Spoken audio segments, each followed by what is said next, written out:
अब यहाँ पे पहला रूल ये होगा that an offer must be there to create a legal relation. An offer must be there to create a legal relation and not a social relation. For example, Balfour versus Balfour का case, इसका हम already discuss कर चुके हैं। यहाँ पे हमने देखा था कि ये एक सोशल रिलेशनशिप था वहां पे हस्बैंड और वाइफ के बीच में, एंड दैट इज वाई वहां पे ना ही वैलिड ऑफर था ना ही वैलिड कॉन्ट्रैक्ट था। हमको लीगल रिलेशन में आने के लिए ऑफर करना पड़ेगा। सेकेंड रूल यहाँ पे ये होगा that an offer must be express और इम्प्लाइड। एक ऑफर एक्सप्रेस भी हो सकता है और इम्प्लाइड भी हो सकता है। फॉर एग्जाम्पल, ए बी को बोलता है कि I want to purchase your car. अब यहाँ पे एक्सप्रेस ऑफर है, क्लियर शब्दों में अपने ऑफर को ए कम्युनिकेट कर रहा है। लेकिन हमने अपटन रूरल डिस्ट्रिक्ट काउंसिल का केस देखा था, वहां पे एक इम्प्लाइड ऑफर के बारे में बात करी जा रही थी। ओके, तो ये चीज हमको यहाँ पे याद रखनी है।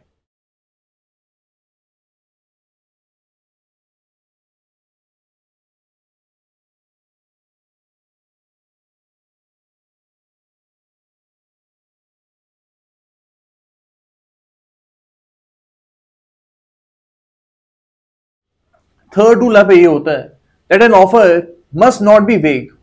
It must set out clear communication. अब इसका क्या मतलब होता है? फॉर एग्जाम्पल, ए बी को बोलता है that I want to purchase your washing machine for 10,000 और 20,000 रुपीज। या तो आप मेरे को 10,000 में बेच दो या फिर 20,000 में बेचो। अब यहाँ पे एक स्पेसिफिक अमाउंट ए नहीं बता रहा है, and that is why this is a वेग ऑफर। यहाँ पे ए को ऐसा करना चाहिए था कि वो बोलता बी को that I want to purchase your washing machine for 10,000 rupees. तो ये एक क्लियर ऑफर है, यहाँ पे कोई वेगनेस नहीं है। तो ये चीज हमको याद रखनी है कि आप एक वेग ऑफर नहीं कर सकते। फोर्थ रूल यहाँ पे ये होगा that an offer can not set out silence as a mode of acceptance. An offer can not set out silence as a mode of acceptance. अब इस पॉइंट के ऊपर हमने फेल्ट हाउस वर्सेस बाइंडी का केस देखा था। फिफ्थ रूल यहाँ पे ये होगा that an offer must be made to get the assent of another on that offer. An offer must be made to get the assent of another on that offer. यानी opposite party को आप offer इसलिए कर रहे हो ताकि इस offer के ऊपर वो एग्री अपॉन करे। Okay, for example, A B को बोलता है that I will pay you 10 lakh rupees and इसके बदले आप मेरे को अपनी कार दे दो।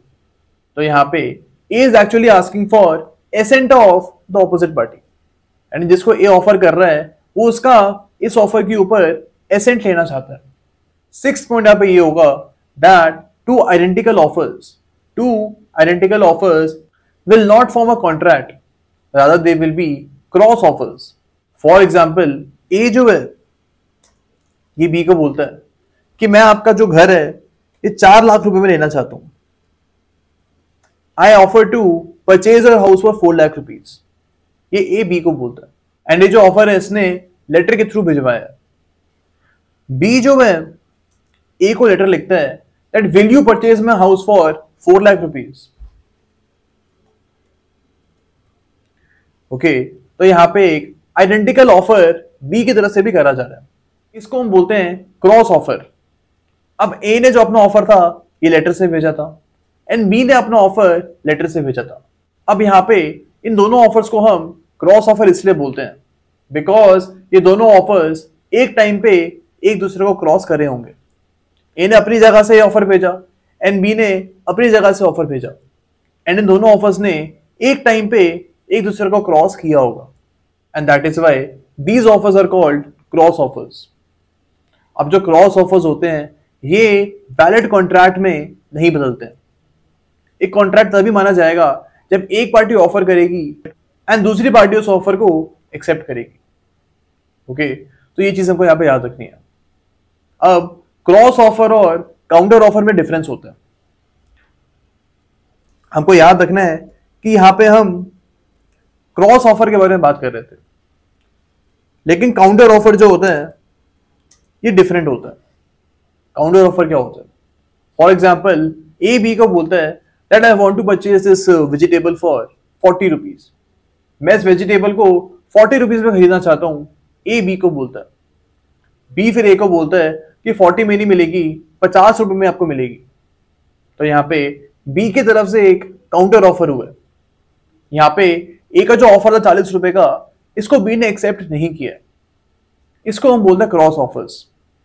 ओके, अब यहाँ पे बी की तरफ से ए को ऑफर गया है 50 रुपए का। अब यहाँ पे ए के ऊपर है कि इस ऑफर को एक्सेप्ट करता है या फिर रिजेक्ट करता है।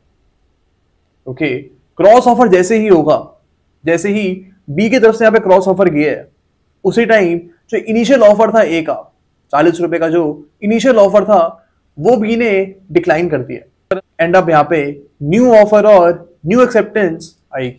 नेक्स्ट पॉइंट के ऊपर हम आते हैं that an offer is different from invitation to offer. Offer और इन्विटेशन टू ऑफर के बीच में डिफरेंस होता है।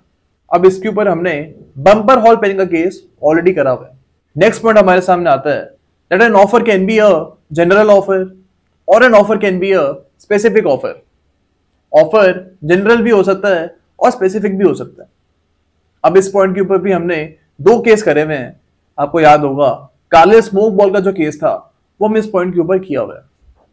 नेक्स्ट पॉइंट के ऊपर हम आते हैं that an offer must be communicated, यानी एक ऑफर को आपको कम्युनिकेट करना जरूरी है। अब इस पॉइंट के ऊपर भी हमने दो केस करे हुए हैं। We have done the case of Lalman Shukla and इसके अलावा हमने हरभजन वर्सेस हरचरण का केस भी किया हुआ है। तो ये कुछ पॉइंट्स आपको याद रखने हैं जब आप मेंस में आंसर राइटिंग करोगे। Then you will have to remember these points कि what will be a valid offer.